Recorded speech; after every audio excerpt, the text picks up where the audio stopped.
So we've got around about 25, 30 minutes and a lot to pack in. Yeah. So we'll get straight into the meat of the conversation. So you both run major areas of the UK. I just wonder if you can share for the audience what your role is as a leader, particularly in regard to generating growth and bringing in the topics of sustainability and innovation, which is obviously significant, as you mentioned. Would you like to go first, Tracy? Yeah, sure. Thank you very much for your warm welcome. So what is the most exciting thing about being a mayor is that you set the direction of travel. And in 2021, when I was first elected, we committed to net zero emissions by 2038. And all of you in this room will know that is particularly challenging. But transport and homes, we have too many leaky cold homes in our region. Transport, homes, and also skills was the priority. So we could really focus and be able to use the monies given to us by government to commit and deliver on those priorities. So having a tram, I think when I was in Europe, I was being trolled by trams everywhere. Everywhere we went had amazing trams. There was even a tram stop outside my hotel bedroom. We are the only city of our size in Europe without a tram. But of course, people are going to use their cars if the transport system doesn't work. That's why the Weaver network is so important. And that's why the commitment from government of £2.2 billion for our tram is going to make a pivotal difference to our region. And being able to, with an integrated settlement from government, being able to team and ladle monies to have more control over our destiny and our pipeline of investment. But also with the home energy West Yorkshire, I think this is going to be a real game changer because we are committed to retrofitting every single social home in West Yorkshire. Now, I don't think you would get that focus without a mayor, without somebody to have the strategic oversight of the 2.4 million people that I represent. And then skills, I have responsibility for the adult skills budget, around about 70 million. We can then have a pipeline of talent.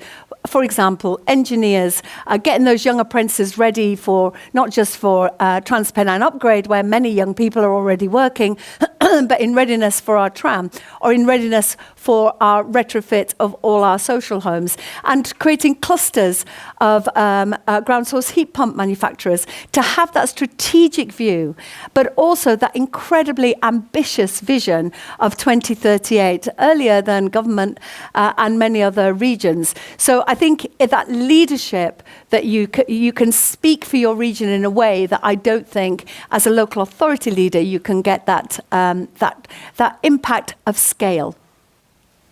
And Susan? So I would say that certainly for Glasgow and the Glasgow City region, where myself and 7 other democratically elected local leaders lead in collaboration, we see sustainability and innovation as the pathway to economic growth. It's economic growth and sustainability and innovation aren't separate strands. Economic growth and inclusive economic growth particularly will be absolutely grounded in sustainability and innovation. And in the city of Glasgow particularly, we have set out to make ourselves a testbed city in many respects. So we have 3 innovation districts centred around our universities, University of Glasgow and Strathclyde, and the Advanced Manufacturing Innovation District for Scotland at Glasgow Airport. And those have been incredible testbeds that have enabled us to work with the UK government, for example, through initially the Innovation Accelerator and now the local innovation partnerships. Very much collaboration between town and gown and industry, that triple helix, driving innovation. Our net zero targets as well, Glasgow as a city, our target remains 2030 and we are holding by that and holding our nerve on that, I think it's fair to say. And that focus on inclusion is incredibly important as well, and making sure that our communities are involved in this every single step of the way. Innovation in particular, I think, is a word that can sound very distant from folk in their everyday lives. And it's the job of leaders, I think, to make it real and to help people understand what it means for them, for their kids, for their grandkids, and for their communities. So I think what leaders need to do is, that last one, first and foremost, is that focus on mission-led innovation, inclusive and sustainable innovation, innovation that is meaningful for the people that we are elected to represent and that will actually deliver outcomes for them. It is about focusing on investment, making ourselves investable, building those investment partnerships and collaborations, which will ensure that the innovation growth sectors in our particular cities and regions will have the opportunities to benefit from the investment interest that's out there. And it is, exactly as Tracy said, it is about ensuring that we are creating and building that future workforce, so that we are future-proofing all of these innovation sectors who right now are creating jobs which, as the cliche goes, don't exist just now, but which we need to be training our kids and our young people, and indeed retraining older adults to grasp the advantages and the opportunities that will come from those growth sectors. So for me, I think there is real clarity around what cities and city regions need to be doing and focusing on. We can't do that on our own, though. It absolutely has to be a collaborative and a partnership-based journey. Great, thank you, guys. One of the things we've observed for this conference is the sheer vastness and breadth of guests that are here over a couple of days. So we talked about innovation. We've got over 150 innovators that are going to be here. You can see them out in the stands. We've got a really big mix of private sector, public sector. We've got investors here, etc. In your roles, how do you balance off the sheer variety of stakeholders that you're having to manage with this goal of growth that you talked about? Susan? You're looking at Susan. Either, yeah.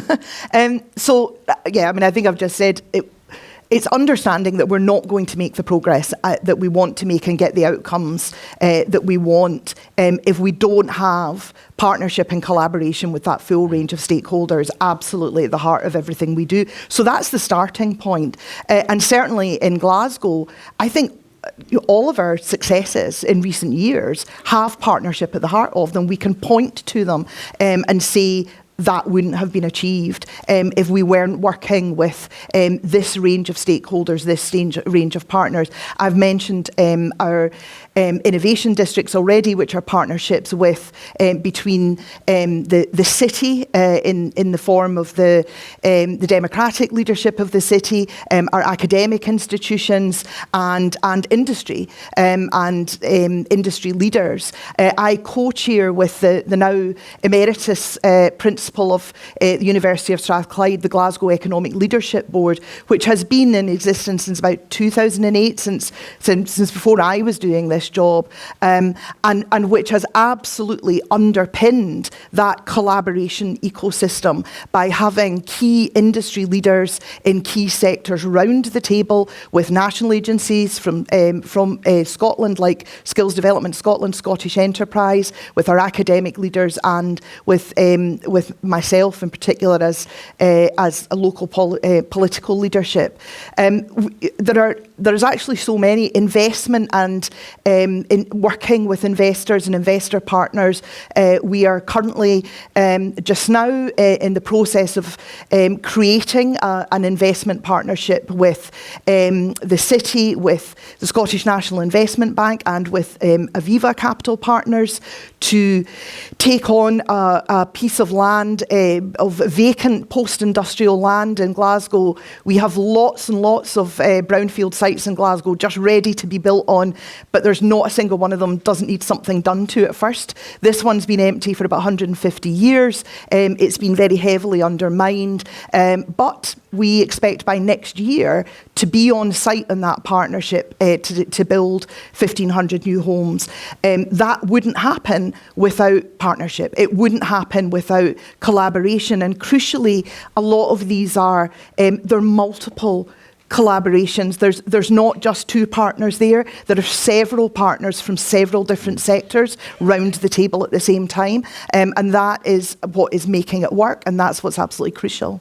I think Susan has absolutely nailed it, that it's about collaboration and partnership. And in West Yorkshire, we call it the West Yorkshire Way, about cooperation and working together. And the 5 local authority leaders and myself working with business and our 7 universities and FE colleges, developing our local growth plan that then informed the industrial strategy. And a sort of tangible example would be when I was elected, I committed to creating 1,000 green jobs, skilled jobs for young people. And I couldn't do it on my own, so set up the Green Jobs Task Force that helped me create more than 1,000 jobs. But in the recommendations of that task force from many different businesses, it was about getting into schools early, into primary schools, to talk about what is a green job, and also to talk to parents about their aspirations for their young people. Now, the joy that is West Yorkshire is that we are many and varied businesses. We're not like some communities that have, one iconic prime, like all they do is car manufacturing. I sort of see it as like a game of Scrabble, that when you've only got 2 letters, there's very few words you can make. But here in West Yorkshire, we have so many different varieties of businesses. We have many letters, and I feel it is the bumping together of those different letters that can create new words and can create new innovative businesses because of this bumping together of people like yourselves, those innovators and entrepreneurs. Now, it's my job to convene opportunities for that organic, creative sort of coexistence. So we've got the business board that is chaired by Mandy Ridyard, who runs an aerospace company. And within that business board, we have developed clusters that are going to deliver on my growth plan. And those clusters are expert people in their sector, whether that's green, whether that's AI and R&D, whether that's manufacturing, to deliver on that growth plan. And it is all of us pulling together to create the ecosystem that can benefit everyone, because more often than not, it's people isn't it, that helps you get on. And events like Climb, that's also here later in the year, putting investors in front of innovators, or UK Reef, 20,000 people are expected here in development and house building, but the focus is absolutely on the green transition as well. So it's by networking, but also as a convener from my office, being able to make that happen. And just picking up on that point, Tracy, around, I guess we've got a devolved situation here where you've got all that autonomy that affords. What benefit does that give in practice? I'm asking that very conscious that, Susan, you're about to progress to move towards a devolved government, so you're hopefully going to be following the same path.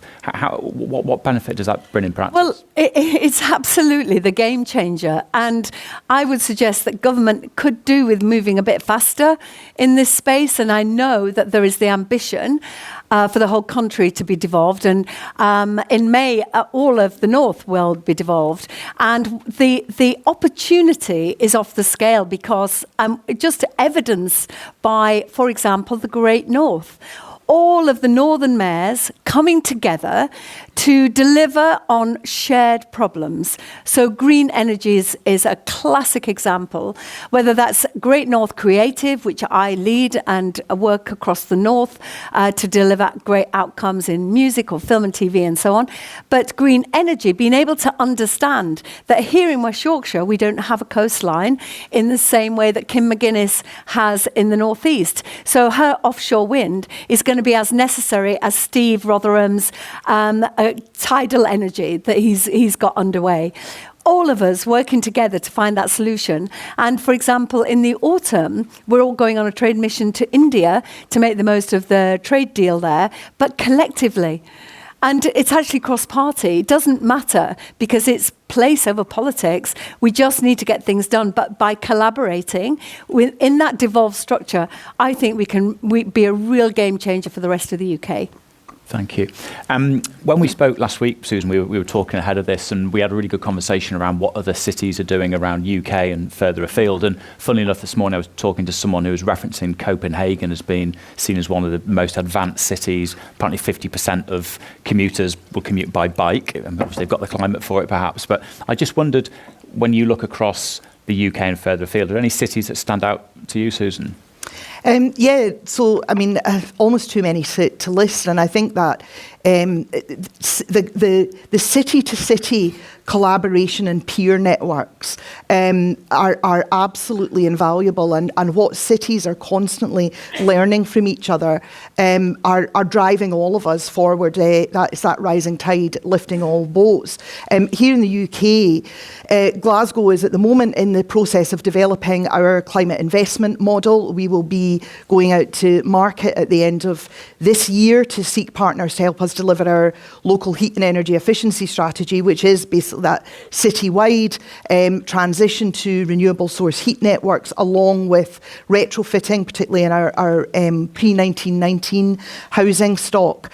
And we have learned an enormous amount from Bristol and the work that they did, the Bristol LEAP model, which is really pioneering. The former Mayor of Bristol, Marvin Rees, pioneered, and now Lord Rees pioneered that, and his successor, the leader of Bristol City now, is continuing with that work.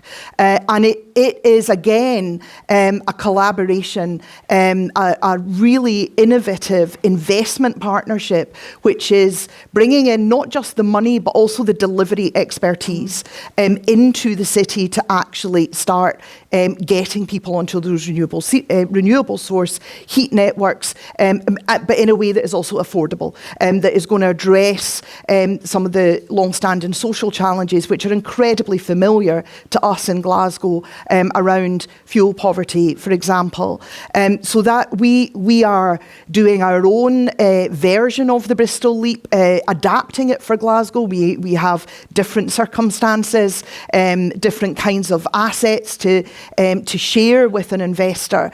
But the learning and the generosity that Bristol have shown actually in their learning, they've been very open about the mistakes that they made. It took them quite a long time. It took them about 7 years. It cost them quite a bit of money. We're going to do it in about a third of the time for about half what it cost them. The folk that follow us will be able to do it in a shorter time and for less money. And so you see this kind of iteration of cities who are prepared to go out there, prepared to pioneer, and then others can benefit from their boldness, if you like. Now, I like being a pioneer, but I don't want to be first all the time because it can be an expensive business. So sometimes I'm happy to sit back, not for too long, but to sit back a bit and let others lead the way. Active travel is a fantastic example, actually. When you talked about climate, you might not think that Glasgow would be a city where folk were desperate to get on their bikes, but our investment in our active travel network across the city has genuinely been a case of build it and they will come. We have seen an absolute explosion in the number of people commuting and using bikes as their normal mode of transport in the city. And in actual fact, the South City Way, which travels through the south side into the city centre at peak times, now has more bike journeys than car journeys in the morning and the evening. Even 5 years ago, you wouldn't have predicted that in Glasgow. But we have learned enormously from cities like Copenhagen and London, for example, in how to create infrastructure that makes people feel safe and that makes people take what might be a little bit of a risk in their life to go, do you know what? I'm going to get out the car, or I'm not going to get the bus, and I'm going to get on a bike, and then go, actually, this is what I'm going to do. This is how I'm going to go about things from now on. So I think that the examples of other cities, collaboration with other cities and other city leaderships, it gives us all the strength to innovate, and it gives us the strength to, the collaborative strength to be more ambitious than national governments, which certainly on sustainability and innovation, cities are almost always more ambitious than national governments, leading the way, pulling national governments along behind us and forcing them to get with the programme. Can I just add to that? Because the only way you feel safe on a bike, in my experience, and I cycle, is if the infrastructure is there. So if you have a moment over lunch, there's some electric bikes here in the dock that we brought in with Beryl Bikes, Leeds City Council, and now they've got sponsorship from LNER.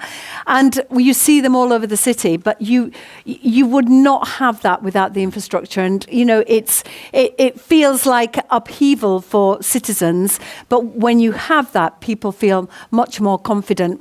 So when you go around Europe and you see people on their bikes, it is because they've had that vision on that infrastructure. It's really important. And just picking up on that point around infrastructure, you talked about trams, you talked about buses. Can you just help articulate why is that so important for a region, having that infrastructure and that transport? Well, it's absolutely pivotal to growth, because we have in Bradford underemployed Bradford graduates. We have the highest number of AI data analytics postgrads at Bradford University, but we have an underemployed graduate cohort. That's absolutely shocking. The problem is we don't have great transport networks from Bradford to elsewhere across the region, which is why this brand new station that was announced over the last few months in Bradford, connecting Bradford and Leeds with the tram, that is going to be the game changer. It will unlock Bradford and all the people who live there to the opportunities across the whole of the region. So you can take great jobs in Halifax at Lloyd's, a most incredible building that looks like it should be in the City of London, and you can get there from Bradford. This is why the Weaver network is pivotal to my growth plan, because we are a city where it takes 45 minutes to get into the city of Leeds if you're on the outskirts, when most other cities it's 30 minutes. This is not how it should be, and we can't sit by and be tardy in our ambitions. So that's why the Weaver network, bringing the tram, but also in the way that in London you have the tap in, tap out. It's all interconnected. Our interconnected transport plan, the Weaver network, is going to be the game changer, where you can get on the tram, get off, get the bus, then pick up a train to take you up to Ilkley or the Five Towns, where it's all interconnected, where young people can access those great opportunities. They're choosing universities where they can just get to rather than the one they want to go to. This stunts our growth, and for far too long, for far too many decades, we have been utterly ignored when it's come to transport investment. We're in Victorian infrastructure, so this TransPennine upgrade is phenomenal. £11 billion, 5,000 engineers, 45 billion for Northern Powerhouse Rail, starting in Yorkshire. And that's always a first. They're actually starting the works in Yorkshire, and also the tram and the investment of 2.2 billion for tram, as well as all of our other investments, whether that's the 100 million for electric buses across the region, and making sure that the Weaver network is a really attractive bus network. 70% of the population don't drive, they use buses. And the Mayor's Fare that I brought in 22, £2 fare, increased patronage by 10%. The Mayor's Fare is the one thing when I'm door knocking people talk to me about, because it's an absolutely direct influence on their lives, that they choose to go to that job interview or to go to see their friend or not, because it's cheaper. So it's having that oversight, and the way that you can turn up in London and not look at a timetable. That is my dream. Thank you. We've got room for probably two more questions. For the people in the audience who are representing the private sector, perhaps some of the businesses that are, we call them scale-ups, I think, nowadays, and many of them are going to be presenting upstairs to investors. Based on what you've seen in your regions, what advice would you give to people in that situation? Susan? Talk to us, please come and speak to us. I think there isn't anywhere in the UK that doesn't have a physical space challenge for scale-ups, where you're maybe spinning out of a university, or indeed just starting up as an entrepreneur. You find a space, you become a growth business, which is exactly what you want, exactly what we want for you, and then where do you go? And I think a lot of us have that challenge, but a lot of us are also at a city and at a regional level hyper aware of that and are making those investments in space, whether that's the kind of specialist lab space that particular tech industries or life sciences and med tech need, or whether it's more generic space that will work for a full range of sectors. In my experience, the thing that often stands in the way of the ability to grow is the physical space to be able to do so. But that is where where democratically elected institutions are often able to give you that support. The local innovation partnership funding that has flown across the UK has come to Glasgow recently, and we're very lucky. For us it's building on having already been an innovation accelerator, where we were able to really strategically direct investment into exactly the kind of scale-up businesses with real growth potential that we are seeing absolutely proliferate in a whole number of sectors across our region. But for a lot of them, that investment funding, incredibly welcome and important though it was, and it has leveraged huge amounts of private sector funding in off the back of it. But they had that physical space restriction. So for the local innovation partnership funding this time, we've taken a chunk of that, which will be in essence for innovation real estate.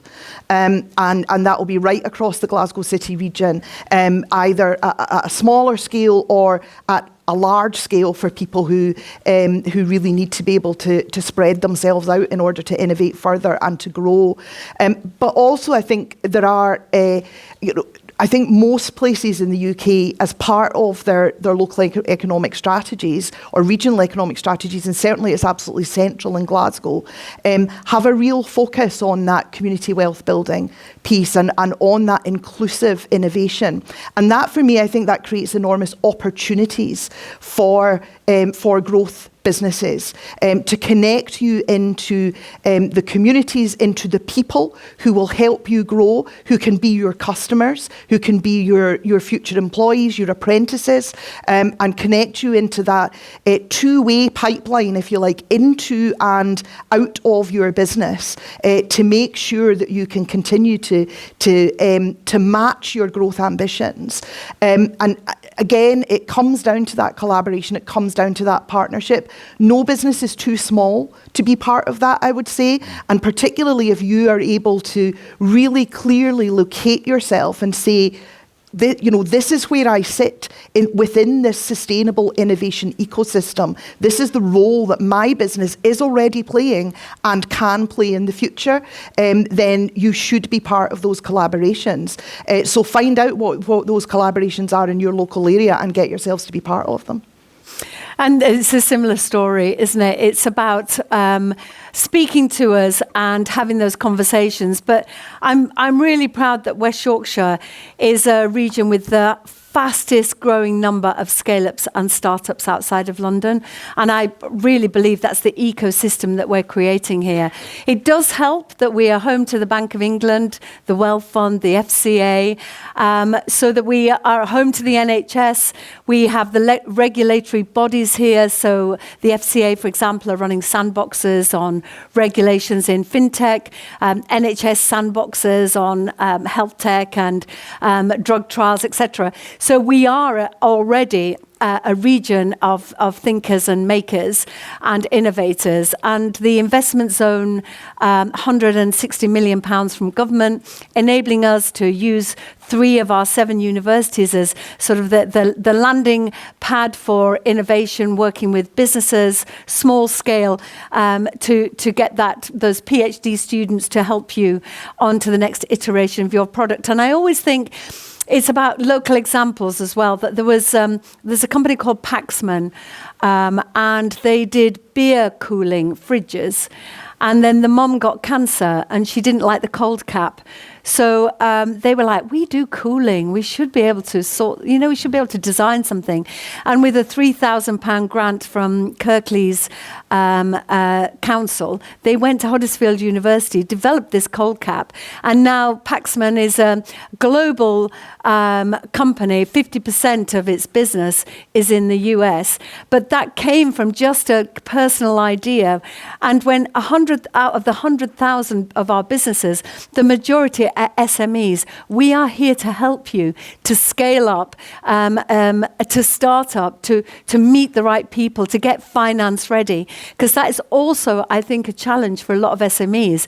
They want the finance. They know that their product can go big, but they need to, get themselves in a position where, people who want to invest feel comfortable doing that. And I would also say, if you are a female innovator and entrepreneur, we are also really leaning in to giving you that opportunity, because it can't be right that when it comes to investment in startups and scale-ups, that it's 2p in every pound for a female-led company. We've got to address that, particularly when female-led companies are more likely to exit sooner, more likely to be resilient to economic shocks, etc. So it's also about the diversity of the offer, but also being supportive of you to access finance and to be ready to take the next step, because this is the region to do it in. Thank you. Final question. You've got one sentence to answer this. That's no good for me and you, Susan. We love to talk. The question is, if you had one takeaway for members of the audience of what they should have at the front of their mind over the next couple of days, what would that be? Susan, I'll go to you first. So I think innovation and sustainability are not add-ons to inclusive economic growth. They are the pathway to inclusive economic growth. They are the heart of inclusive economic growth. In terms of sustainability, in our response to the climate challenge, it is an environmental, a planetary imperative. It is also the biggest generational opportunity that we have had for economic transformation and social transformation alongside that. So if your business, if your innovative idea is driving that agenda, then you are absolutely at the heart of what that new economy is becoming and what it needs to look like in the very, very, very near future. Thank you. Tracy? Well, we all know the climate emergency is real. You are the solution to it. I have just, with great privilege, just become, for the first time, a grandma. Baby, oh, bless you, thank you. Baby Silver is 5 weeks old, and it's put fire in my belly, that's for sure, about changing the world as we see it for the future of all those babies across the world. That it's our responsibility, isn't it? We've got to lean into it, because if we don't do it, who's going to do it? Thank you very much. I could see by the nodding I was looking up.